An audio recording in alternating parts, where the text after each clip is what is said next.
Hi, welcome to today's video. Today I'd like to share with you my writing plans for 2023.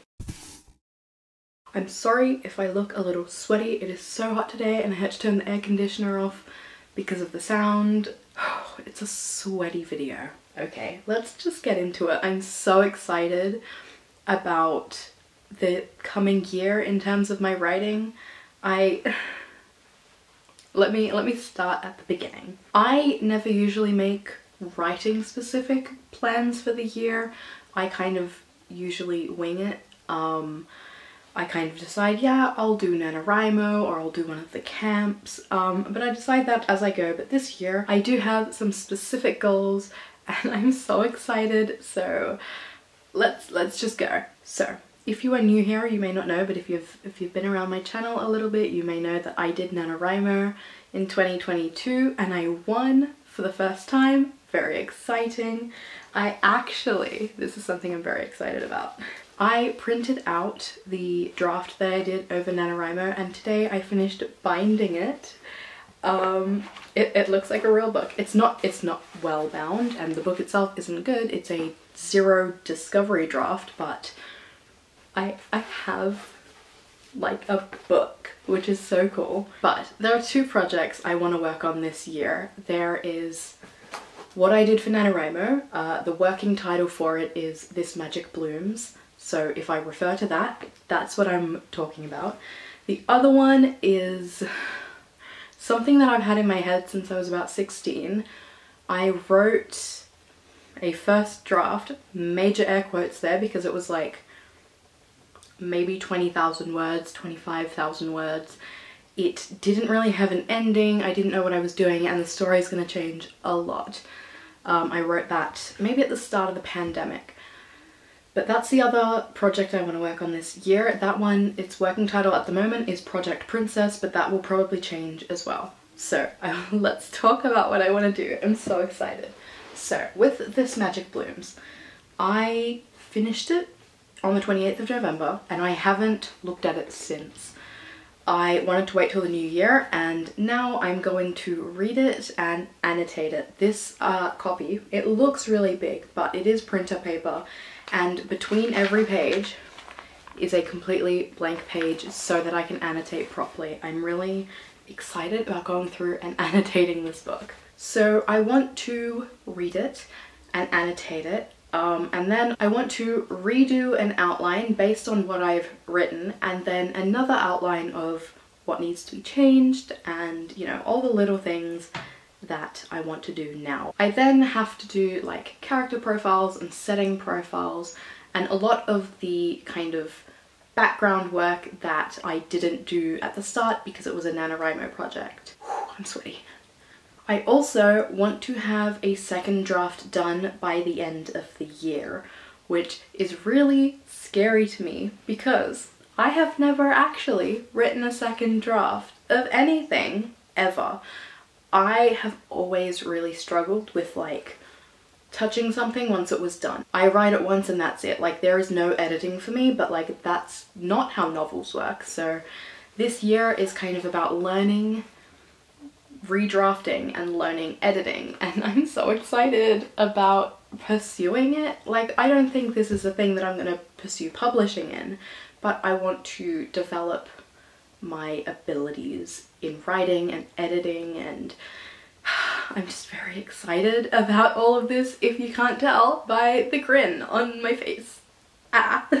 Now the reason I'm even making this video and making such kind of strict plans is because Project Princess was put on hold for a very specific reason and I'm able to work on it again now. So it started out with just a very basic idea I had when I was like 16 and I kind of wrote it, and while I was writing it I kind of realized that it and another idea I had worked really well together and that's what was going to happen. They were going to kind of go together. I had this one character's story and a fantasy world that I now wanted to combine, but I hadn't done enough development on the world to actually write it that way yet. So the whole project was put on pause. I'm very excited right now.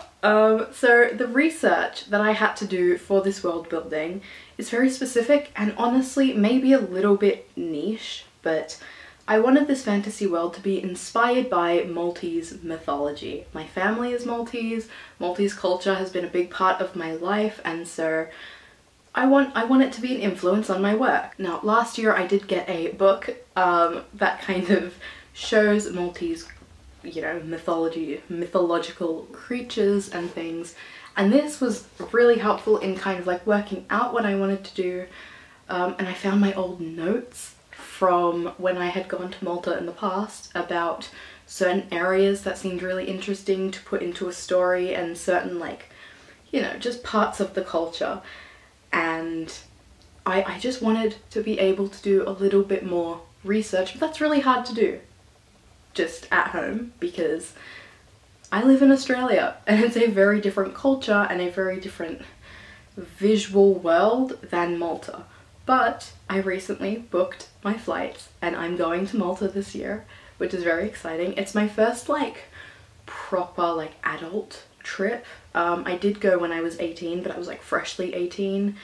But yes, I am going and it's very exciting, and I have so many plans of just like wandering streets with like a camera and a notebook to like work things out. But I'm so excited. Before I go, I want to know what I want to research because I don't want to be like lost while I'm there. I have certain places I want to visit to like work through things. The architecture in the kingdom is going to be inspired by Maltese architecture, which is in itself a mix of other cultures, which is it's also interesting. I could talk about it for so long, but I just want to go to certain places, take photos, take notes, get inspired. I want to have a full list of places that I want to go. I want to have the kind of story beats mapped out so I know what to look for, I suppose. But yeah, I basically want this story outlined before my trip.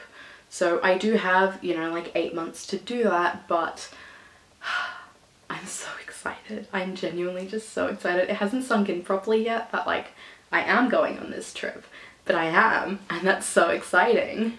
Another writing goal is to go through my miscellaneous writing notes and documents that I keep in this binder. I have no idea what's in here.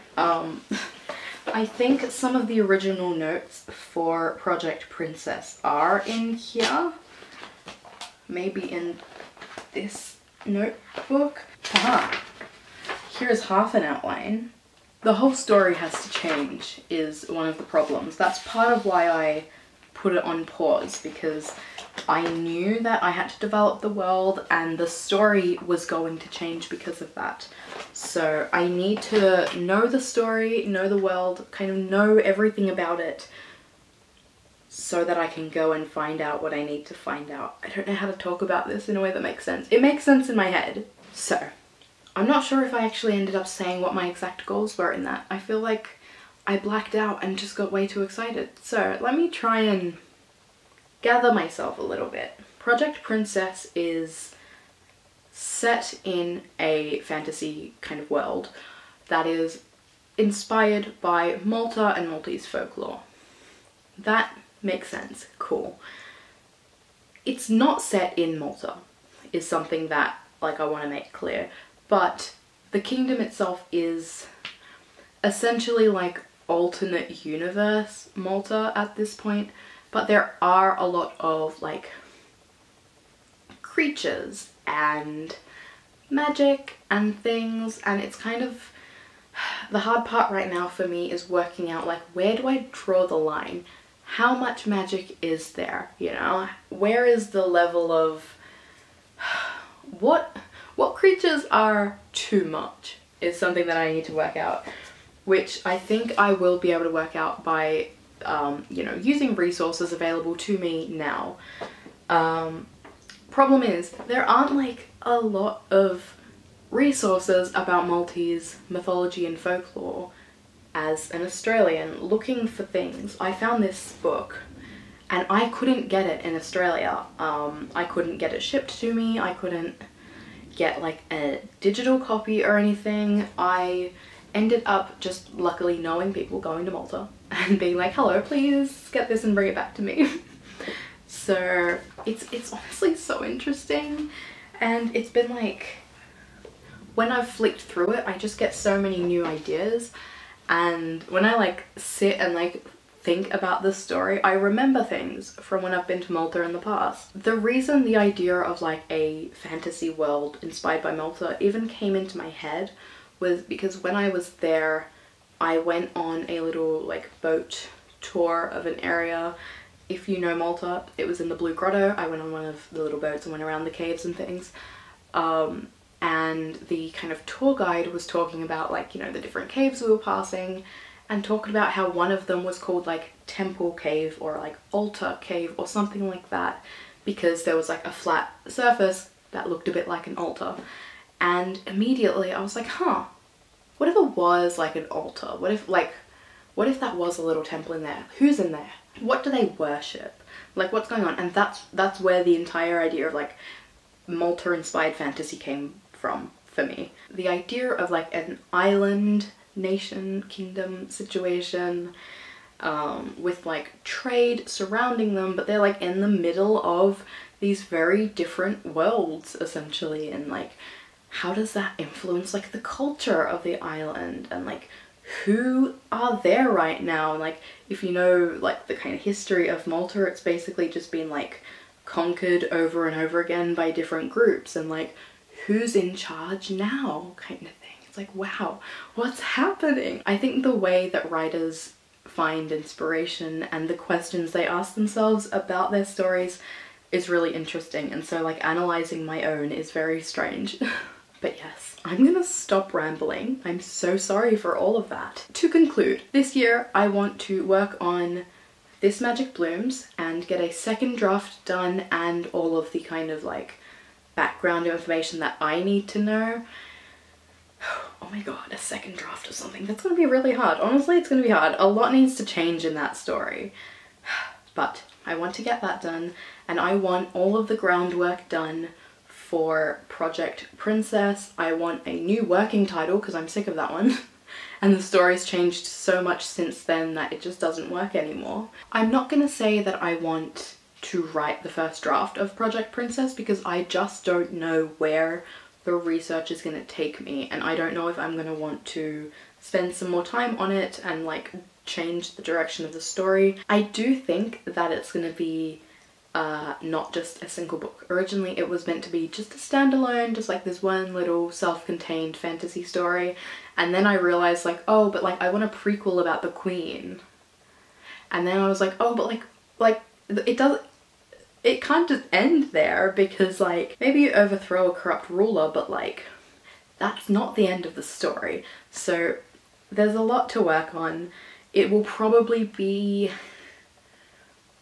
I honestly don't know. I want to say like, oh, 2 books, but then I'm like, I can imagine this being like 5 books.